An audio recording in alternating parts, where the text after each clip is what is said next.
Hi, folks. Thanks for choosing to listen to this episode. I just want to let you know before we get into it that I've done an overhaul on Patreon. So if you want to get early access to episodes, bonus episodes, and much more, head over there and sign up. Next week's episodes are already there waiting to be listened to. Okay, that's enough from me. So enjoy this episode.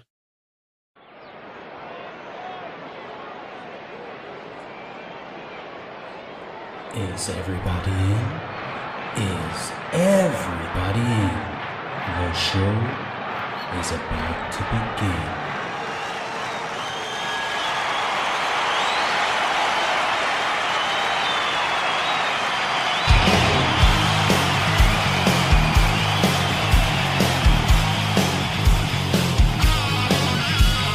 Welcome to the podcast, concerts that made us, interviews and stories, tales from the bus.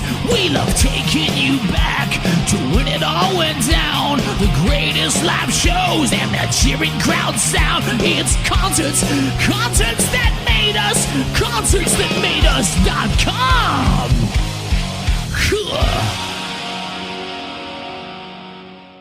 Hi, this is Florence Besch, and you're watching Concerts That Made Us.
Florence, you're very welcome to Concerts That Made Us. Thank you so much for having me. It's great. Now, I'm looking forward to diving into your music over the next bit. Now, first off, you recently released the album Gathering Hearts. Can you take us deeper into it? Yes, I released my new album, Gathering Hearts. It's an album about like the thought of memento mori and remembering that we we use our time in a good way. Also to remember to think about love and yeah. a bit love, and also to think all the thoughts we have and try to make the best of it. I like it. I like it. How did you approach the writing process on this one? I had many songs like that I was like, yeah, this is going to be the album. But then after we recorded the first songs, I felt like going even in a different direction, and then I wrote even new songs that finally ended up on the Gathering Hearts album. So I also had the title like in the middle of the writing process of the album, like I got the title in my head, and then yeah, I also still like I had this vision of love, life, death, and everything in between, kind of. And yeah, The songs you said that you wrote first that didn't make it, are we going to hear those at a later date? Will they make it onto a different album? I guess they might make it onto a different album. Good. Was there any challenges or memorable moments that you can share with us during recording and production? I definitely tried to get it more into music theory, which was something that I didn't do before. So I was like I didn't have such an education, and in the beginning I didn't know what chords I was playing, what's the rhythm called, or and then I for this album I wanted to like learn more what I do and like learn the right words so that I can communicate with other people who like studied. And this was different, and it also made me like curious to go deeper into it and try different things. I like it. I like it. What about the track listing? Is there any specific tracks that you gravitate more towards on the record? ah, um, yes, of course. Like there are some like hibernation or yeah, Donut of Darkness or Think Everything, but also Love Me Truly. Like it's hard like to pick favorites, but I feel like some I really like that I found a room for this feeling and thoughts, so I appreciate them very much. How did you approach the track listing? Was that a kind of a conscious decision all along how you're going to lay it all out? I actually, after recording all the songs, I listened to them and I placed them in orders. And also, my people from the studio were also offering some like, yeah, placements. And I was listening, and they were listening, and I was listening with friends and family. So it was kind of a process to get this in this order. It went through many orders. I like it. I like it.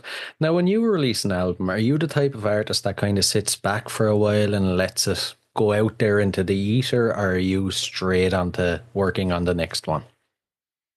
I'm really looking forward to write new songs for a new project. I've already like started some songs, but they are like fluid still. They are not finished, and I am lots. There was lots to do with the release, and now we are on tour.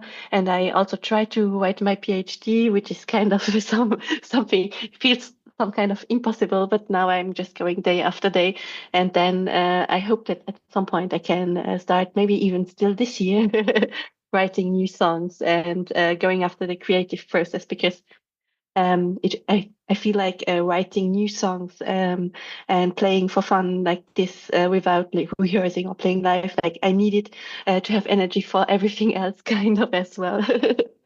Absolutely. Oh my God. Oh my God. And, for any listeners that aren't aware, can you give us kind of a brief history of your career? How did you get to this point? Yeah, I think like I left Luxembourg to go to study in Düsseldorf, Germany, because I wanted to go into a bigger country.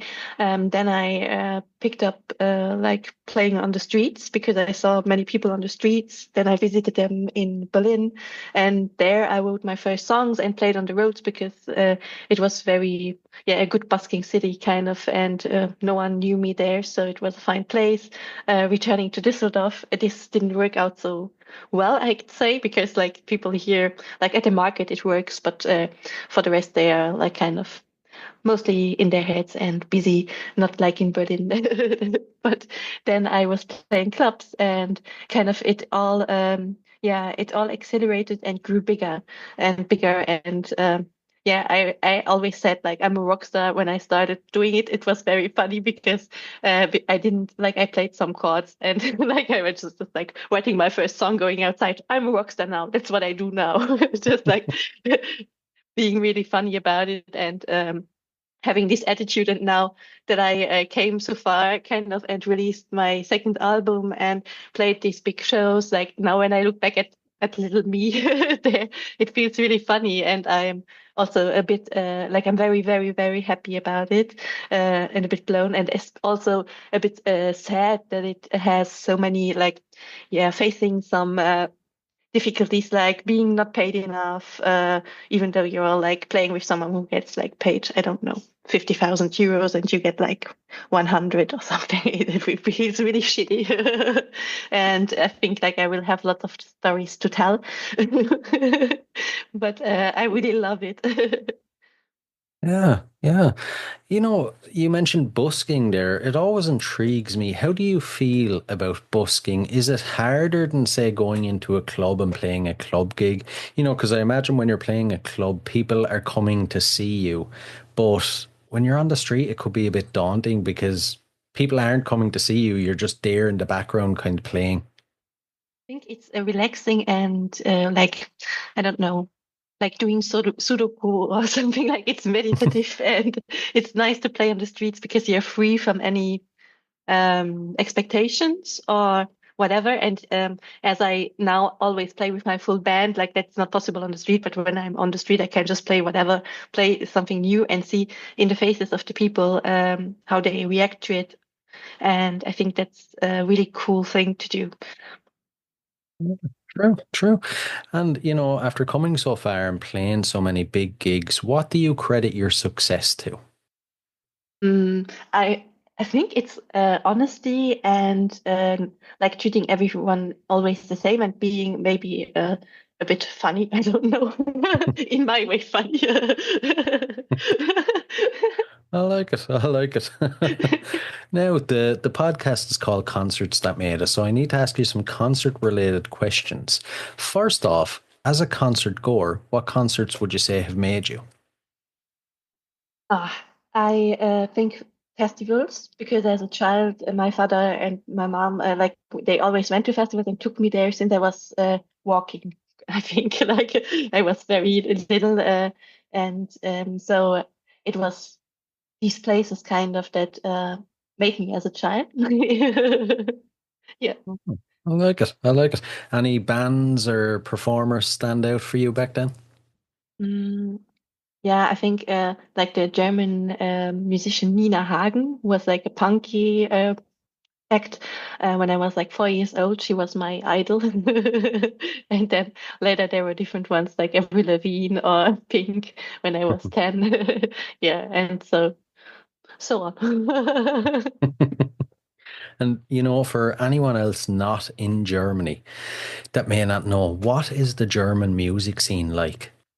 I think it's a really like a huge variety of different acts and many different venues, like small ones, bigger ones, and that's pretty cool.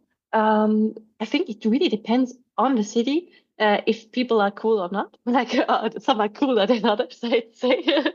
Some people are, or some cities are very sleepy, but then yeah, I think it's so funny because yeah, there's so many differences across this country. But it's yeah, it's huge, kind of compared to Luxembourg. Yeah. True, true. Is there much diversity in music? That's probably a silly question, but outside of Germany, me personally, all I think of when I think of German music is usually, electronic or dance, or else the other end, which is Rammstein. Yeah, that's true. There's also a lot of German speaking music that's also now again like in the radio and everywhere. And I think there's a neue Deutsche Welle kind of going on. And there's lots of this, but there's also many bands that make English music or indie rock music, or even like I know people who like play psychedelic or more doom stuff. They are also here, but sometimes I feel like people from my studio where I recorded with them, they were like, okay, I don't know if Germany will be ready for this. So it feels kind of funny because they are more yeah. I think most people understand English, but they seem to go easier with like German things sometimes. True, true. I getcha. And your own shows. For any listeners that haven't been lucky enough to catch one of your shows, what are they like? Give us the full experience if you can. Well, we arrive at the venue, set up our stuff, do our sound check, have something to eat, hopefully. Then, before we go on stage, we have this funny group hug, and I made this additional um, thing that we do the sound together because it's kind of synchronizing like the heartbeats. And then we go on stage, and we are usually all a bit funny. Like I'm a bit clumsy, then I sometimes run into my microphone or somebody like a glass is falling, but we are starting to play. And sometimes I'm pretty shy, but sometimes I talk a lot and tell stories or background stories about the songs. And yeah, also now Sari is on the other guitar, and also talks now on stage. That's a new addition because usually I'm the only one who's talking, but I think like the band can also talk. Yeah. True, true. And if you think of all the gigs you've played over your career, is there one that sticks out as the best? You know, a real high point. I think I'm really bad at picking the best because every show has some fact that's the best about them. Like I think like yeah, maybe what was crazy at one gig, some man came to me and he gifted me an old Framus guitar. It's a German guitar manufacturer that doesn't manufacture guitars since many decades. But Well, yeah, that was crazy. yeah, absolutely, absolutely. Bit of a fun one for you. If we flip that around, is there a gig that you would consider the worst? Things went wrong and how did you overcome it? Mhm. Yeah, I'm also bad at picking the worst, actually. Ah, well, once there was a situation there I wanted to use the bathroom, but there was like no toilet for artists, which is okay if you can use the bathroom. But in the women bathroom, there were men peeing all over the toilets, and I went in there while they were naked, like without their pants and peeing everywhere, and I was like, "What the fuck are you doing here?" And then they were laughing at me, and like getting back in their pants, not washing their hands, not washing the toilet. And I was like, go and clean the toilet. Why are you even here? Like, I need to sit down, and now everything is peacefully. Yeah, this was really bad because I wanted to go to use the bathroom before the concert, and then I was running around the place because the people were then running away, and I was like, no, you need to clean the toilet. And then I went to the like festival organization, like they peed all over, blah blah blah. They were like, yeah, I don't care. And I was like, just like, what the fuck? You know, I need to be able to go to the toilet. It's a basic human need. So yeah, I think that was bad because I was like screaming at the people, and then I went on stage. Oh my But I God. played a nice show, but it felt like, and I was on stage also. I have this song Micro Man, so I call this for the stupid people, the stupid man who peed on the toilet. Like for these Micro Men, I played the Micro Man. I like it. I like it. And in the past, you know, you've played support shows for the likes of Paolo Nutini, the Dusseldorf Duster Boys, Francois Brute, and Grace Cummings. When you're playing with people like that, what are some things you learn? For example, like how do they behave in front, before the concert starts? What do they do? and also how do they play? What are the dynamics between people? I think that's very interesting always. Who comes with them into the backstage? Like, I think you can see if someone's like honest or has like a facade. I don't know. And this is always interesting, but it's also interesting to see what facades there are, like, oh, what acts are they playing there? Like, yeah, I think it's cool. And also sometimes it's nice to talk about stuff and share information or yeah. Very true. Very true. And at the end of a show, you're after having one hell of a gig. How do you like to wind down and relax? I like to talk if we have the possibility with my band and sit down and have a chill night until like our heartbeats are back to normal and we can go to sleep. Like, Sleep, is that possible after a gig? Do you find it easy to sleep?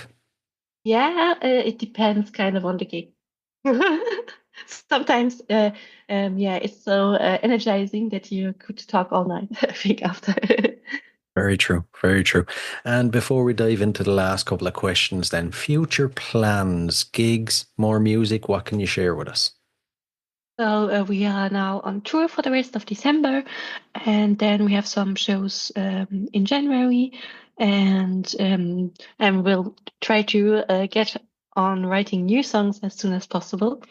And for the rest, I'm excited what's going to come. Talking like we are into booking stuff at the moment, and yeah. Nice. I have to ask, how long before we can see you over towards, say, the UK and Ireland?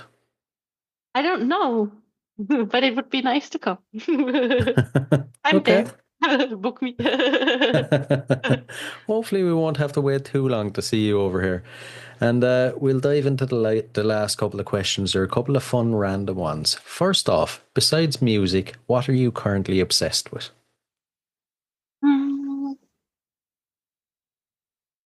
Tidying up. Like,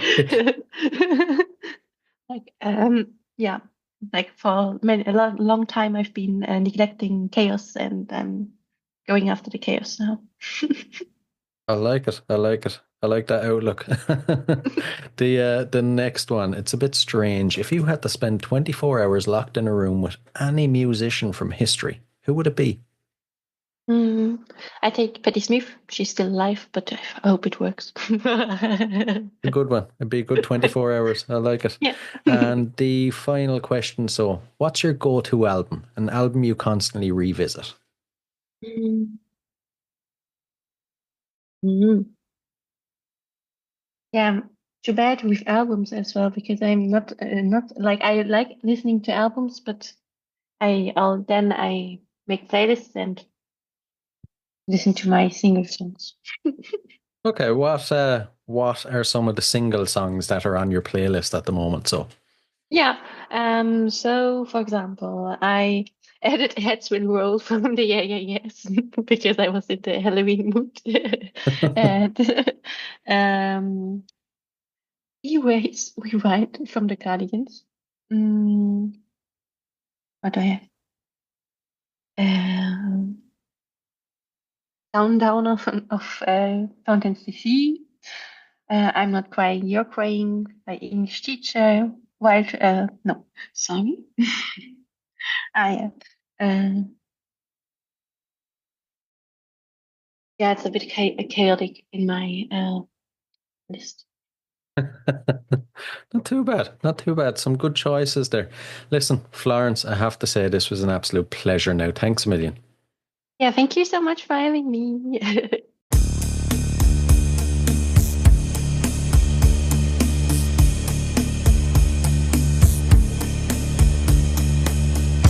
I'm chasing trains, always running late.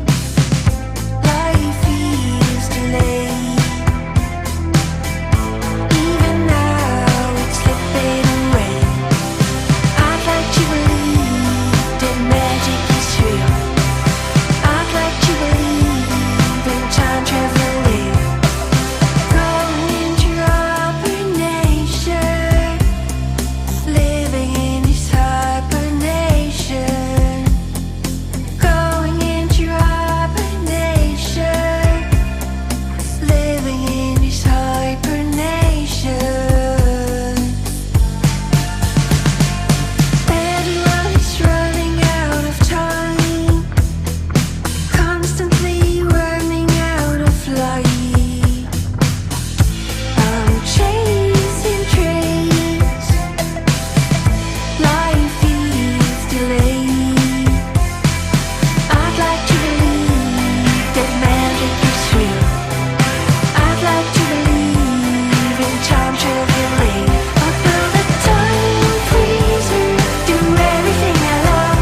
Hey guys, I really hope you enjoyed this episode. If you did, please rate and review us on iTunes and Spotify.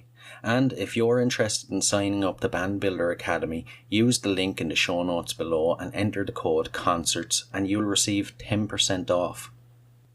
So, until next time, keep rocking.